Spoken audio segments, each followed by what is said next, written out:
billion hailstorm hits an area, your focus should be on running your business, not on insurance claims. We have helped streamline the insurance process for hundreds of roofing contractors across the U.S., and we can do it for yours too. Visit us online at c3adjusters.com and learn how we can help you save time and get claims paid faster.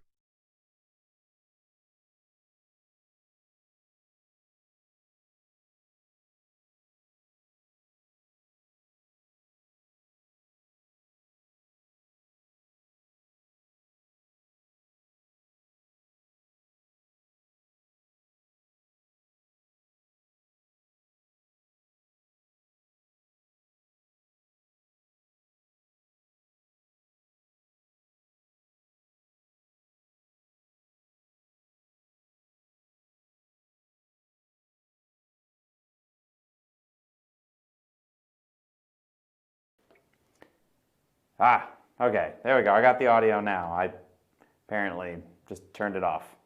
We're good. We're good. Don't worry. Yep, okay, hang on. The comments are on about a 30-second delay. Anyway, that was my mistake. I actually just pressed a button instead of the microphone not working this time. So, yes, it is a much quieter May 3rd. We'll talk about it in just a second. Speaking of May 3rd, right now, the final Highway to Hail event here at Company Cam's event is in Chicago. It's happening right now. Derek, I think, might honestly be talking right now, so we'll see. Anyway, so going into making sure the app notes so you guys understand what's going on. I know we just changed servers this morning. I think a little bug has been impacting the app. We're getting that fixed at the moment again, and that's why if you need any training and guidance setting up as we continue to push updates and keep evolving our app and website, it's important you guys keep up.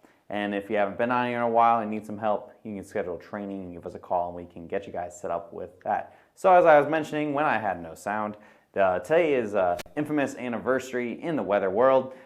May 3rd, 1999, this was the really intense tornado, the Bridge Creek, Moore, Oklahoma City tornado that I'm sure if any of you were paying attention around then. It is 20 years later, and it is the strong, they recorded the strongest ground wind speed on Earth at 318 miles per hour, and that still has not been broken.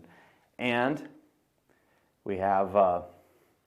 we had, what was it, 63? Yeah, 63 tornadoes occurred in Oklahoma, making this was the largest outbreak Oklahoma's ever had in a single day.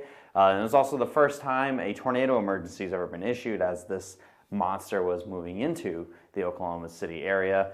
Monster F5, and 42 people, unfortunately, were killed by this tornado. And then up until 2011, where the super outbreak of April 27th, 2011, and then the Joplin tornadoes both were more damaging than this one. But hey, $1 billion unadjusted for inflation. So 20 years ago, $1 billion tornado, absolutely incredible in terms of just the amount of damage, the amount of pure devastation. I mean, there are tons of pictures like this where it's just everything was completely destroyed and leveled.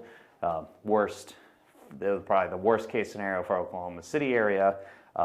Finally realized, and then of course unfortunately it's happened a couple times since then.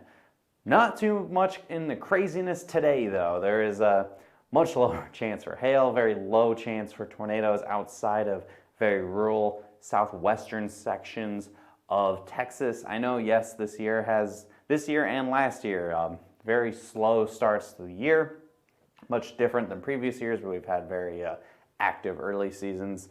But I think this will be a little more backloaded this time around. We'll have a full May forecast. I know I said it was going to be by the end of this week. We've had a lot going on at the office where I've not had a chance to really get to that, unfortunately. With only 3 of us here on staff as meteorologists, we have to prioritize a couple things. Next week, I promise we'll get that in there. So, here we have San Antonio, Houston, McAllen, 2%, 2%, and 5%. Storms are moving into Houston right now, so I think that 2% is going to turn into a big fat 0 pretty soon here. Not too much to really look at. We have San Antonio, the outside chance a storm reforms back to the west and actually manages to get to San Antonio. You'll get some storms, but I think it's more likely shunted off to closer to those border towns, and McAllen is probably the biggest population. McAllen or Laredo are the biggest populations at risk, both at 5% only because there's small spots in a large, desolate area where there isn't a lot to really impact, and those biggest storms could have up to tennis ball size hail. So jet streams are off. Don't worry, it'll be coming back. I promise you. Don't worry. I think May is going to have a couple surprises in store, and not in the lack of storms variety. Anyway, more storms possible up in the mid-Atlantic states and into West Virginia. Pretty similar to yesterday, a little further east, where you have DC and that's Charleston, West Virginia, both 2% chance, maybe get isolated up to $0.5 size hail, mostly sub-severe. But the 1-2 storms that form that could actually have hail, you know what, it could happen there. So 2% chance. And again, it looks real similar to yesterday. We've kind of been in the same basic pattern. Could see some storms near Oklahoma City. Nothing like May 3rd, 1999, of course. Probably more just some rain, and maybe you get the outside chance of a up to quarter size hail, if anything can get enough of an updraft. But for the most part, I think we're seeing mostly rain in Oklahoma for today. So here's your future radar. Most recent update here. You see big time storms all along the Mexico-U.S. border. That's your best chance for big time hail. Unfortunately, I think San Antonio is a little too far north and east for a lot of those storms to happen. So we'll have to see. Again, Del Rio, Eagle Pass, Laredo, any of those towns are your best bet seeing some big hail this afternoon and into this evening, possibly even to the early overnight. But I think it'll wind down hail-wise after about 8 or 9 o'clock tonight. And up to the northeast, again, any mid-Atlantic states, not really a whole lot to talk about there. Just 1 or 2 storms could drop some quarter, $0.5 size hail. I know yesterday there was up to some ping pong ball size hail with 1 storm in Tennessee, and I know that's all available on hailtrace.com. Finally, we're looking ahead at tomorrow, looking more like a classic, almost June-like setup here, where you have the high plains at risk for some storms forming in the afternoon and the evening, up to some 2-inch hail possible with any of these strongest updrafts here in far eastern Colorado, parts of the Texas Panhandle.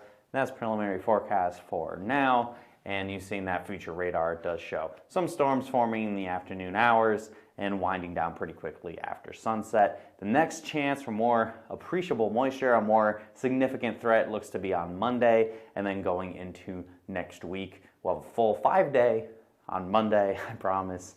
And we probably won't have any videos this weekend unless something really turns around and gets a little more intense. But we'll still have posts of the daily forecast, and then a more normal forecast once we get to Monday. No summertime pattern yet. No, trust me, this was just that one day. So the calendar needs a hailstorm ASAP. Yes, it does. A lot of people need some hailstorms ASAP.